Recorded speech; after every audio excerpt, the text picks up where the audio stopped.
Dans le cadre des Assises internationales du roman, je vais lire un extrait de 492 Confessions d'un tueur à gages, écrit par le journaliste d'investigation et auteur brésilien Cléster Cavalcanti et publié en France aux éditions Métayer. C'est maintenant, décida-t-il.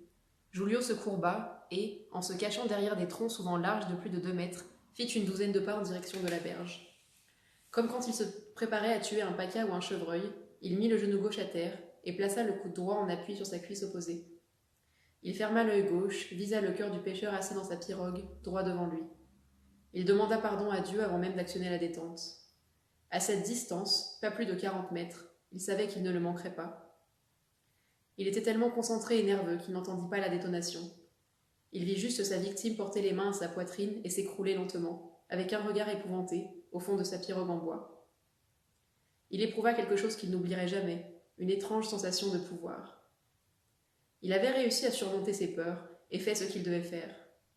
En plus de cela, ôter la vie d'un homme demandait beaucoup plus de courage et de sang-froid que tuer un animal. Mais son travail n'était pas terminé. Il fallait faire disparaître le cadavre.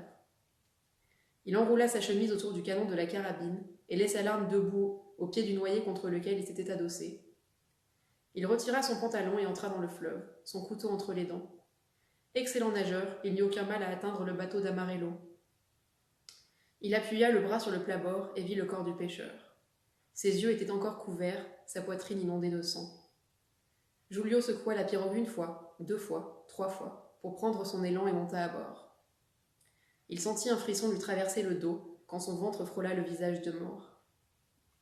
Il jeta son couteau à l'intérieur de la pirogue et se frotta l'abdomen, plusieurs fois, dans une tentative désespérée d'effacer cette sensation. Ça ne servit à rien, mais il devait finir le travail. Il fronça les sourcils et pinça fortement les lèvres, reprit le manche de son couteau et de la main droite, ferma les yeux et poignarda le ventre de sa victime à d'innombrables reprises. Il ne vit rien des dégâts qu'il infligeait au cadavre, jusqu'au moment où sa main s'enfonça dans les entrailles d'Amarello. C'était comme la plongée dans une boue grouillante de vers et d'insectes répugnants. Voilà, donc cet extrait est tiré du début du roman, et je vous laisse découvrir la suite par vous-même. Bonne lecture!